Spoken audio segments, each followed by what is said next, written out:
าใหม่ของเรานะครับเข้ากันเยอะแยะมากมายเลยนะครับแล้วก็เป็นรุ่นใหม่ๆสภาพสวยๆกันทั้งนั้นเลยแต่วันนี้นะครับเรา2คนนะครับจัดมาให้ถึง2คันเพราะว่าในรุ่นนี้นะครับเป็น New Generation ใหม่นะครับในตระกูล C-Class ถือว่าเป็นรุ่นใหม่ล่าสุดเลยนะครับกับคันแรกนะคะเป็นที่สุดของรถสปอร์ตซีดานเลยนะคะได้ทั้งความสวยหรูความประหยัดแบบสุดๆเลยนะคะกับ Mercedes-Benz C220d AMG แต่ต้องบอกเลยนะคะว่ารถใหม่เนี่ยถ้าเป็นตัว AMG เนี่ยไม่มีผลิตแล้วนะคะพี่สามใช่แล้วครับแล้วสำหรับอีกคันนะครับสำหรับแฟนๆที่ชอบความแรงนะก็ต้องคันนี้เลยนะครับเพราะคันนี้นะครับเป็นตัว C43 นะครับรุ่น Facelift นะครับรุ่นนี้นะครับจะมีกำลังแรงม้าเนี่ยมากกว่ารุ่นเดิมนะถึง23แรงม้าสำหรับเจ้าคันนี้ให้กำลังสูงสุดแรงม้านะถึง390แรงม้ากันเลยทีเดียวใช่ค่ะสายโหดตัวแรงนะคะห้ามพลาดกันเลยแต่ว่านะคะวันนี้ค่ะเรามาขอรีวิวคันแรกกันก่อนนะคะกับ Mercedes-Benz C220d AMG คันนี้เลยค่ะด้วยความที่เขาเป็นโฉมใหม่ล่าสุดนะคะการดีไซน์ของเขาเนี่ยต้องบอกว่าครบองค์มากๆเลยเนาะพี่ใช่ครับ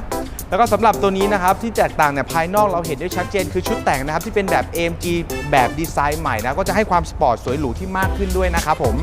แล้วก็ในส่วนของกระจังหน้านะครับตัวนี้ก็จะใส่ฟังก์ชันในเรื่องของระบบ Distronic เข้ามานะครับเป็นระบบความปลอดภัยพร้อมกับกระจังหน้าเป็นแบบ Diamond Grille ด้วยครับสภาพรถคันนี้นะคะสวยเนียบกิ๊บมากๆนะคะเพราะว่าปีใหม่มากๆเป็นปี 2018 ค่ะแล้วสำหรับปี 2018 เนี่ยเพราะรถคันนี้นะ18จริงแต่ว่าออกมาเดือน12นะ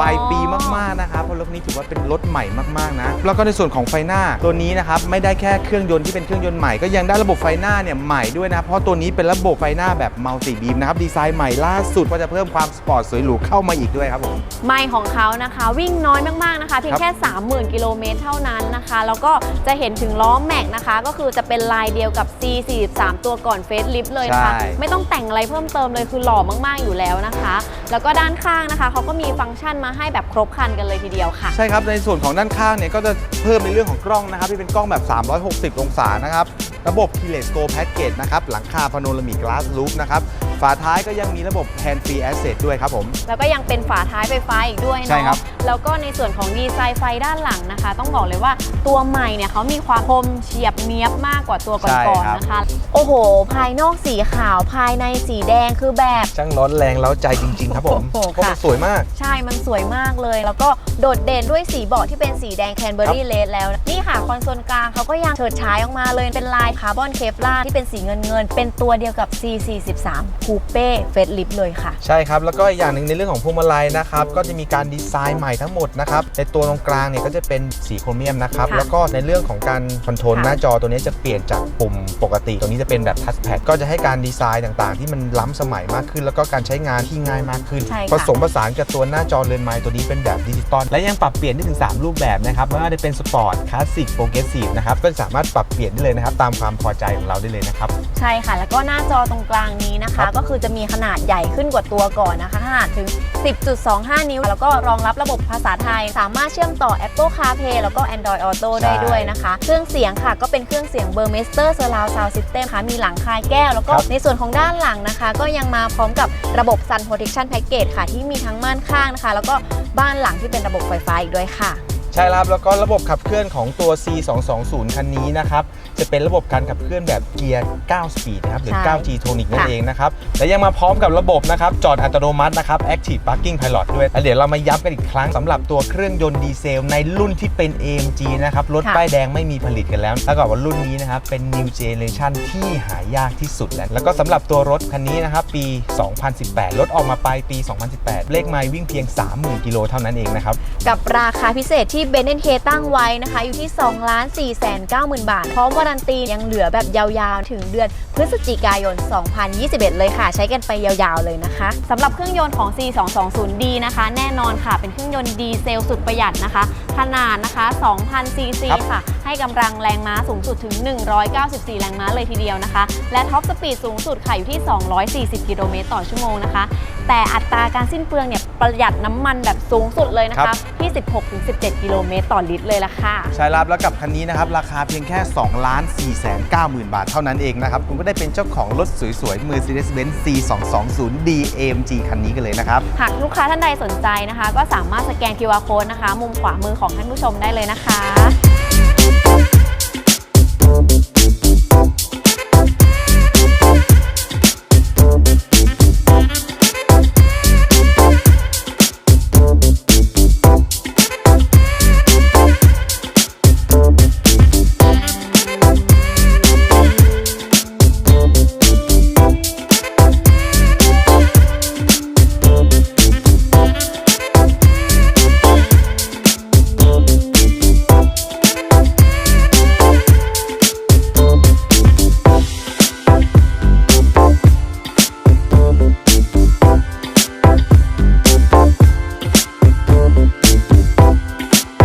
ถ้านึกถึงรถนะครับที่แรงม้าเกือบ400 แรงม้านะครับแต่ในราคา4 ล้านเนี่ยเรานึกถึงรถรุ่นอะไรครับก็ต้องนึกถึงรถคันที่ 2 ของเราในวันนี้เลยนะคะกับสายโหดตัวแรงของเราค่ะพี่สามแต่วันนี้นะครับเราไม่ได้มาขาย4 ล้านนะครับเรามาขายเพียงแค่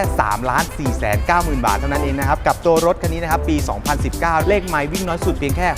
6,083 กิโลเท่านั้นเองครับโอ้โหถือว่าวิ่งน้อยมากนะคะสวยเหมือนใหม่ในราคาที่แบบคุ้มค่ากว่าค่ะและสำหรับรุ่นเฟซลิฟต์รุ่นนี้ให้แรงม้ามากกว่ารุ่นเดิมถึง23 แรงม้าสำหรับคันนี้นะครับเฟซลิฟต์ให้มาถึง390 แรงม้ากันเลยทีเดียว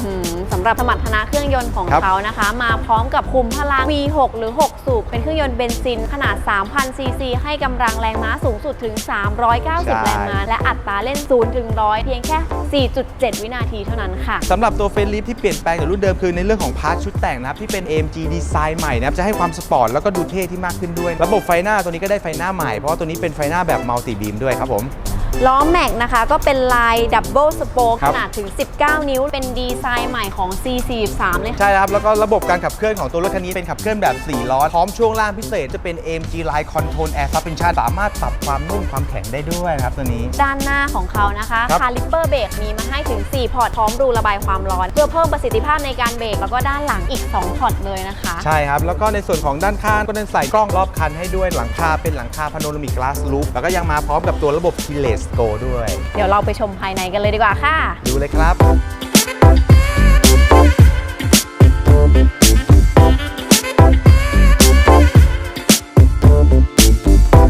โอ้โหน้องเมย์เข้ามานี่แบบดูเท่มากรุ่นนี้เท่มากๆค่ะพี่สารนั่งอยู่บนรถคันนี้คือหล่อมากนะแน่นอนครับแล้วก็สำหรับตัวรุ่นนี้พอเข้ามาห้องโดยสารก็จะมานั่งปุ๊บเนี่ยเราจะเทียบกับตัวเก่านะคือแตกต่างแน่นอนพวงมาลัยเป็นดีไซน์ใหม่หมดเลยตัวหน้าจอตัวนี้เป็นแบบดิจิตอลหมดแล้วสำหรับรุ่นเฟซลิฟต์สามารถปรับเปลี่ยนได้3 รูปแบบมีทั้งสปอร์ตคลาสสิกแล้วก็ซูเปอร์สปอร์ตแล้วก็อีกอย่างหนึ่งครับในรุ่น AMG ที่เป็นตัว43ตัวนี้คือฟังก์ชัน AMG ตัวนี้จะเป็นการตรวจสอบสมรรถนะของตัวรถพอเรากดเข้าไปฟังก์ชัน AMG เราจะอันดับแรกที่เราจะได้เห็นก็คือในเรื่องของโหมดที่เป็น G-Force แล้วก็อีกอย่างหนึ่งในส่วนของตัวโชคช่วงล่างที่บอกแต่ต้นคือเป็น AMG Line Control Air Suspension ตัวนี้ยังสามารถปรับสวิตช์ที่ภายนอกสารได้เลยนะครับว่าปรับเลือกว่าต้องการรถเนี่ยให้มันเพิ่มความกระด้างขนาดไหนเพื่อให้สัมพันธ์กับการขับขี่ของเราด้วยครับโอ้โหถือว่าสุดยอดมากเลยนะคะและการดีไซน์ของเจ้าตัว C43 Coupe AMG นะคะเขาจะเน้นไปในโทนแบบสีดำตัดสลับกับได้สีแดงทั้งรอบคันเลยทีเดียวนะคะทำให้ตัวรถเนี่ยดูเท่แล้วก็ดูสปอร์ตมากยิ่งขึ้นตัวเบลนะคะก็ยังเป็นสีแดงอีกด้วยนะคะโอ้โหดูเท่แล้วก็สปอร์ตมากเลยและในส่วนของตัวเบาะของเขาค่ะก็เป็นเบาะหนังแบบแนปป้านะคะพร้อมรูระบายความร้อนแล้วก็สำหรับตัวรถคันนี้นะครับที่ใครกำลังมองหาอยู่ในห้ามพลาดเลยนะเพราะรถใหม่ถ้าจองรอกันต้องมี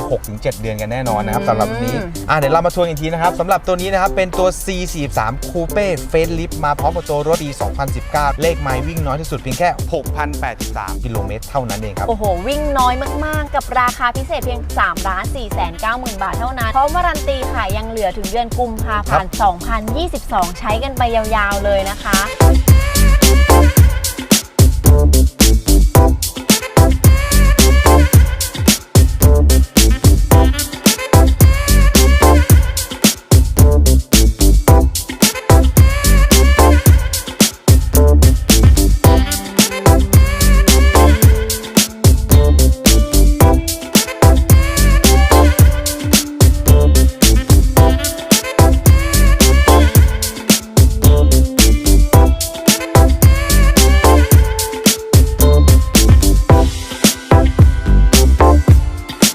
New Generation รุ่นใหม่ล่าสุดในตระกูล C Class คันไหนที่ใช่ตอบโจทย์ไลฟ์สไตล์ความเป็นตัวคุณวันนี้นะคะมาสัมผัสได้ที่โชว์รูม BenK ของเราเลยค่ะอย่าลืมนะครับคิดจะเลือกซื้อรถเบนซ์มือ 2 ทุกครั้งนะครับต้องมีศูนย์บริการหลังการขายเท่านั้นนะครับสำหรับวันนี้เรา2 คนขอลาไปก่อนนะคะสวัสดีค่ะสวัสดีครับบ๊ายบายครับและอย่าลืมนะคะฝากกดไลค์กดแชร์เป็นกำลังใจให้พวกเราด้วยนะคะ